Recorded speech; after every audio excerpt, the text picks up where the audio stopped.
Anita Applebaum, and I am here to tell you the greatest return story ever told. I began the quest for the perfect pair of loafers a few years ago. I searched for over a year.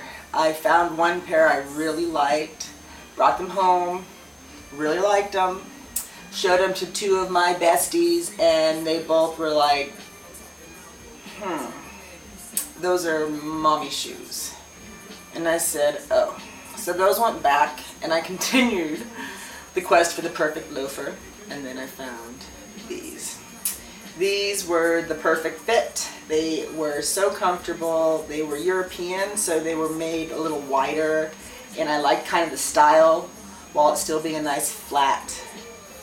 Can't be doing a heel, I'm chasing kids all the time. So I found these shoes. They were $100. That was really spendy for me.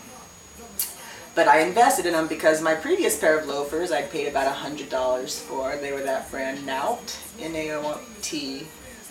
And they lasted like 5, 6, 7 years. Like, I wore those things out. Like, they had to be retired because I beat them up, but they were still kicking. So these were replacing those. So I got these, warm a little bit, and then by the time it was June, I noticed that there was some damage to the top of the shoes. So I'd had them more than 6 months. And at first I thought, ooh, maybe I did the damage, but I realized both shoes had it on the same place, and I thought, I'm pretty sure it's the shoes.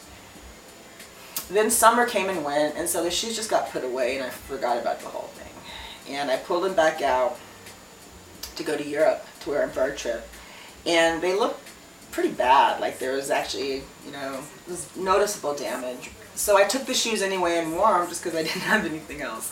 So even while I was there, I was just so irked by these shoes, and so I started, even when I was in Europe on that trip and we'd shop, I didn't really shop much at all, but I started keeping an eye out for another pair of loafers, and of course I didn't find anything because it's hard finding the right pair.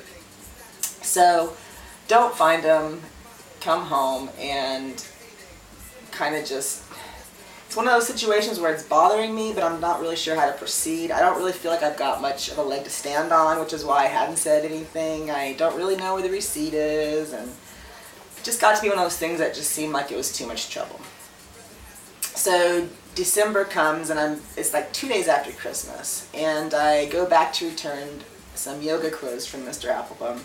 And after I return those, I'm walking back through the store, and I pass my shoes. They're still on sale. They're still selling the same pair, same style. And I look down, and I'm actually wearing them at the time, the damaged ones, and I'm like, I'm just going to go talk to them, see what they can say.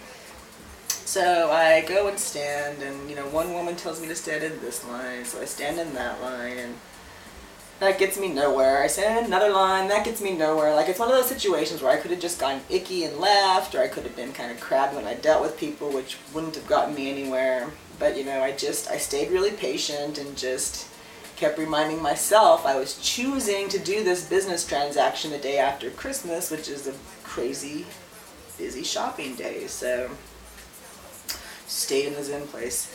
Eventually I found the right guy, and I gave him my whole story. And I said, I like these shoes. I've been so happy with them. Their fit is great. There's this damage that happened to both shoes. It wasn't me. It was the shoes. I said, I just want to exchange them. I don't want my money back. I don't want a different pair of shoes. I just like the exact same pair, just not damaged. I said, I can't bring myself to buy the shoes a second time. I'm not particularly happy with the quality. But, I've spent $100, and I feel like a $100 pair of shoes should not need replacing in just over a year. I just don't think that's reasonable. And he said, well, okay, I'll tell you what. If you can go home and lay your hands on the original paper copy of the receipt, I'll give you an exchange for the shoes. And I thought about it for a second, and I said, thank you very much. I appreciate an option. And he said, I'll give you two options. He said, your second option is to take some pictures, write an email, contact the company themselves. He said this is a really good time to do it because it's December and they're taking a bunch of returns. He said, and just tell them the story, and they also would probably be willing to work with you and see what they could do. And I said, well, thank you very much, Josh. I appreciate your time. And I asked when he'd be back so I could come back and handle it with him again, because, you know, once you've got a person, you should always work with the person. So I go home, I'm in my kitchen, and I'm like, where would I have put a receipt from September 2008? And all of a sudden, 20 years of complete anal retentiveness, of obsessively saving receipts and filing them away and being so ridiculously organized, finally has paid off, because I managed to just go right to the spot in the garage, right to the box that had the receipts, right to the envelope that had the receipt in it. Like, I laid my hands on that receipt within 5 minutes. I mean, it was truly a Christmas miracle. I don't think that, but it was awesome. So the very next day, I took my shoes, I took my receipt, I marched myself back there and found my buddy Josh, and we got it squared away. And, you know, as I said earlier, that the stuff I returned of Mr. Applebum's, I didn't buy anything. And not only that, I got this pair of shoes fixed. And so I feel like, and getting these shoes replaced made me so joyously happy. Like, this was the best Christmas gift ever, was my brand new pair of shoes. That was the pair of shoes I've loved this whole time. Like, every time, I just left them out for a couple of days and just passed by, and I was just so happy that a situation that had been so wrong had been corrected. And that, my friends, is the best return story ever told. Peace out.